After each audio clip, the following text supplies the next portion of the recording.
जगह पे हैं, तो हम सबको मिलजुल के और सबके सहयोग से ये क्लास चलानी है। तो श्लोक के बारे में तो काफी जो है एक्सप्लेन किया जा चुका है। एक दो बातें हैं जो मैं इसमें इंक्लूड या सबके सामने रखना चाहूंगी कि ये बात ठीक है कि पहले श्लोक में महात्मा के गुण बताए गए हैं और अब इस श्लोक में बताया गया है कि किस किस कोटि के या किस किस तरह के लोग जो है वो भगवान की तरफ आकर्षित। ये बात तो हुई, लेकिन ऐसा नहीं है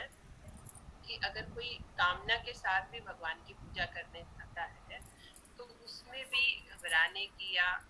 बुरा लगने वाली कोई बात नहीं है, क्योंकि स्टार्टिंग में हम सब लोग ही भगवान की तरफ किसी ना किसी कामना से ही आकर्षित होते हैं, ऐसा नहीं है। कुछ लोग हैं जो शुरू से ही या पिछले जन्म के अपने प्रभाव से निष्काम भाव से स्टार्टिंग से ही जाते हैं, लेकिन हम सब लोग, मैं तो अपनी ही बात कर रही हूँ कि हम किसी न किसी कामना से ही प्रभावित होकर भगवान की शरण में जाते हैं, क्योंकि 20-30 साल तक तो हमें पता ही नहीं होता कि जीवन जो है उससे हमें चाहिए क्या, तो इसी में निकल जाता है। तो जैसे जैसे ज्ञान होता है, प्रभु की कृपा हम पे होती है, हम जो है निष्काम भक्ति की तरफ बढ़ते हैं। भक्ति चाहे कामना सहित हो या कामना रहित हो, दोनों ही स्थिति में आनंददायक होती है, लेकिन जब निष्काम भक्ति की जाती है तो एक तरीके से हम जो है अपना जो सारा ध्यान या सब कुछ भगवान को सौंप रहे हैं, क्योंकि वो ज्यादा बेटर जानते हैं कि हमें क्या चाहिए। और जब कामना सहित हम भक्ति करते हैं तो एक तरीके से हम जो है अपनी कामना भगवान के सामने प्रकट कर रही हैं, उन्हें फ्री विल नहीं दे रहे हैं कि जो हमारे लिए सही है वो आप करें। हम कामना अपनी रख रहे हैं कि प्रभु हमें आपसे ये चाहिए।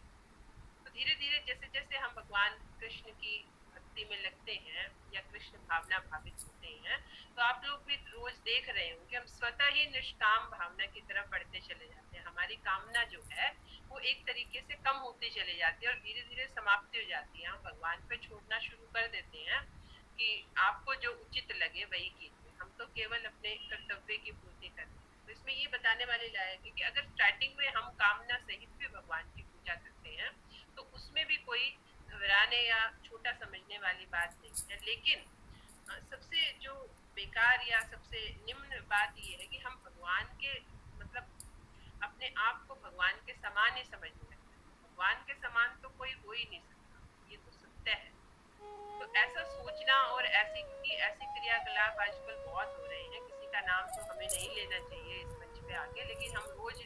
डे टू डे लाइफ में भी देखते हैं ऐसे जो प्रपंचकारी हैं, बहुत सारे लोग हैं कि वो भगवान के समान अपनी पूजा करवाते हैं कि मैं ही भगवान हूँ और किसी को पूजने की तो आवश्यकता ही नहीं है, और लोग भी उनके पीछे जाते हैं।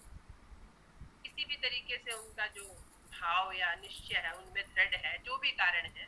लेकिन धीरे धीरे इन चीजों से लोग निकल आते हैं। तो हमें क्या करना है, सबसे पहले तो हमें